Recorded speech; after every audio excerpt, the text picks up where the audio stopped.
చంద్రబాబు నాలుగోసారి సీఎం కావడం, కూటమి పాలనకు ఏడాది పూర్తి కావస్తూ ఉండడం, లోకేష్ కు ప్రమోషన్ ఖాయమన్న వార్తలు రావడం, పార్టీలో ఫ్యూచరిస్టిక్ థాట్స్ డెవలప్ కావడం, వైఎస్ అడ్డాగా పేరున్న కడపలో తొలిసారిగా నిర్వహించడం, ఇలా మహా స్పెషాలిటీలుండే కడప మహానాడు మరికొన్ని గంటల్లో షురూ కాబోతోంది. పేరుకు టీడీపీ జెండా పండుగ అయినా ఇప్పుడు ఏపీలో అన్ని పార్టీల చూపు కడప వైపే. ఆవిర్భావ దినోత్సవాలని, ప్లీనరీలని, ఇంకోటని రకరకాల పేర్లతో జరుపుకోవడం అన్ని పార్టీలు చేసేది. కానీ మిగతా పార్టీల యానివర్సరీలకు, తెలుగుదేశం పార్టీ జరుపుకునే పుట్టిన రోజులకు చాలా తేడా ఉంది. ఒక సంక్రాంతిలా, ఒక రంజాన్లా, ఒక క్రిస్మస్ లా భావించి క్యాడర్ అంతా మనసు నిండుగా చేసుకునే జెండా పండుగ టీడీపీ మహానాడు. కేవలం కమిటీలు వేసుకొని, తీర్మానాలు చేసుకొని, చనిపోయిన లీడర్లకు సంతాపాలు తెలుపుకొని, వీరోచిత ప్రసంగాలతో ఒకరికొకరు భుజాలు తట్టుకొని భోజనాలు కానిచ్చేసుకొని మమా అనిపించడం కాదు, అంతకు మించి అన్నట్టుంటుంది టీడీపీ మహానాడులో స్టఫ్. అందుకే ప్రతి 2 ఏళ్లకోసారి వచ్చే ఆ పర్వదినం కోసం 1000 కళ్లతో ఎదురు చూస్తుంటుంది పసుపు సైన్యం.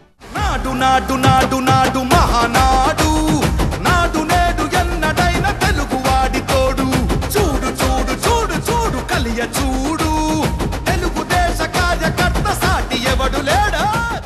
ఏ కాంగ్రెస్ పార్టీనైతే ఎదిరించి పుట్టిందో అదే కాంగ్రెస్ పార్టీ చేతిలో పరాజయం పాలై అంతర్గతంగా కూడా ఎన్నో ఆటుపోట్లను ఎదుర్కొని అధ్యక్ష పగ్గాలు చేతులు మారి లెక్కలేనన్ని ఉత్థాన పతనాలు చూసిన తెలుగుదేశం పార్టీ క్యాడర్ను మాత్రం భద్రంగా కాపాడుకుంటూ వస్తోంది.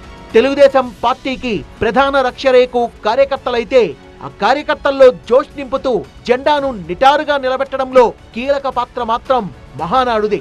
అధికారంలో ఉన్నా, అధికారంలో లేకపోయినా క్రమం తప్పకుండా 4 దశాబ్దాలుగా జరుగుతూ వస్తున్న టీడీపీ మహానాడు అనగానే పార్టీ లోపలే కాదు, పార్టీ వెలుపల కూడా ఆ వాతావరణమే వేరు. పార్టీ వ్యవస్థాపకుడిగా ఎన్టీఆర్ సెట్ చేసిన మహానాడు ట్రెండ్ ఇప్పటికీ కూడా అంతే పాజిటివ్ వైబ్స్ తో కంటిన్యూ అవుతోంది.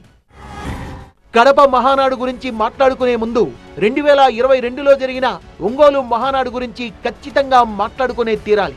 2024 ఎన్నికలకు ముందు, కూటమి ఏర్పాటు కాకముందు పార్టీ అత్యంత క్లిష్ట పరిస్థితుల్లో ఉన్నప్పుడు మేమున్నామంటూ లక్షలాది మంది కార్యకర్తలు తరలివచ్చి నాయకులకు బలాన్నిచ్చిన ఒంగోలు మహానాడు ఒక చరిత్ర. పార్టీ అధిష్టానానికి అదొక ఆక్సిజన్ లాంటిది. అక్కడి నుంచే పుంజుకొని మళ్లీ అధికారం వైపు అడుగులు వేసి అధికారాన్ని చేజిక్కించుకొని పూర్వ వైభవాన్ని సంతరించుకొని పచ్చగా వెలుగుతోంది తెలుగుదేశం పార్టీ. ఇది రామన్న రూపుదిద్దిన పార్టీ, చంద్రన్న తీర్చిదిద్దిన పార్టీ అని పార్టీ ప్రస్థానాన్ని 2 ముక్కల్లో గర్వంగా చెప్పుకుంటుంటుంది టీడీపీ క్యాడర్. రామన్న, చంద్రన్న, మరి వాట్ నెక్స్ట్ అనే సస్పెన్స్ కూడా కడప మహానాడుతో తీరిపోనుందా? ఎందుకంటే ప్రస్తుతం పార్టీ స్వరూపంలోనూ స్వభావంలోనూ సంపూర్ణ మార్పు కనిపిస్తోంది. భవిష్యత్ తరాలను ఉద్దేశించి యువతకు ప్రాధాన్యమిస్తూ పార్టీలో జెన్ నెక్స్ట్ ఫ్లేవర్లు నింపుతూ యంగ్ జనరేషన్ తో కనెక్ట్ అవుతూ వస్తున్నట్లు స్పష్టంగా కనిపిస్తోంది. పార్టీ కార్యవర్గంలోనూ మంత్రివర్గంలోనూ పాతతరం నాయకులకు విశ్రాంతినిస్తూ కొత్త రక్తానికే ఎక్కువ చోటివ్వడం ద్వారా ఒక స్పష్టమైన సంకేతమైతే ఇచ్చింది టీడీపీ హైకమాండ్. మధ్య కాలంలో యువతకు ప్రాధాన్యత ఇవ్వాలనేది ముఖ్యమంత్రి గారు ఇచ్చినటువంటి మొన్న ఎమ్మెల్యే సీట్లు కావచ్చు, మంత్రివర్గంలో కావచ్చు, అదేవిధంగా పార్టీ పదవుల్లో కూడా ప్రాధాన్యత ఇవ్వడం జరిగింది. యువగళం ఏదైతే నారా లోకేష్ బాబు గారు పాదయాత్ర చేయటం, యువతలో ఉన్నటువంటి యువతను చైతన్యపరుస్తూ వారికి ఇచ్చినటువంటి హామీలు ఇవన్నీ కూడా అమలు చేసే విధంగా ఈరోజు మహానాడులో కూడా మనం తీర్మానాల్లో కూడా యువగళం మీద కూడా ఒక చర్చ అనేది ఉంది. సో గత తెలుగుదేశానికి, ఇప్పుడున్న తెలుగుదేశానికి తేడా ఏంటనేది కడప మహానాడు వేదిక ద్వారానే తేలిపోతుంది. పైగా దేశంలోనే అత్యధిక సభ్యత్వం ఉన్న పార్టీగా, క్యాడర్ బేస్డ్ పార్టీల్లో మేటిగా తెలుగుదేశానికి ఒక స్పెషల్ క్రెడిట్ ఉంది. మరో 40 ఏళ్ల పాటు మనగలిగేలా పార్టీకి కొత్త షేప్ ఇచ్చి సమాయత్తం చేసింది అధిష్టానం. సో బంగారు పళ్ళెంలో పెట్టి పార్టీని కొత్త తరానికి అప్పగించబోతున్నారు అధ్యక్షుడు చంద్రబాబు. భవిష్యత్ తెలుగుదేశానికి దిక్సూచిగా లోకేష్ ను ఎక్స్పోజ్ చేసే అవకాశం కూడా లేకపోలేదు. ఈరోజు 1 కోటి మంది క్రియాశీల సభ్యులు కోరుకుంటున్నారు తెలుగుదేశం పార్టీకి వర్కింగ్ ప్రెసిడెంట్ గా లోకేష్ గారి కావాలని ఈరోజు కార్యకర్తల హృదయాల నుండి కోరుకుంటున్నటువంటి విషయం. దీన్ని ఖచ్చితంగా మహానాడులో మా అధినేత చంద్రబాబు గారి దృష్టికి తీసుకెళ్తాం.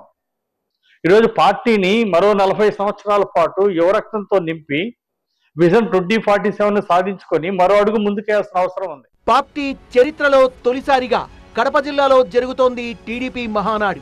కమలాపురం నియోజకవర్గం పబ్బాపురం సమీపంలోని 150 ఎకరాల విస్తీర్ణంలో 450 మంది కూర్చునేలా సభా వేదిక ఏర్పాటైంది. ఉదయం 11:50 పార్టీ అధినేత ముఖ్యమంత్రి చంద్రబాబు ప్రారంభోపన్యాసం చేస్తారు. నిజానికి మహానాడు ఎప్పుడూ జరిగేది 2 రోజులే. ఈసారి మాత్రం 3 రోజుల మహానాడు ప్లాన్ చేశారు.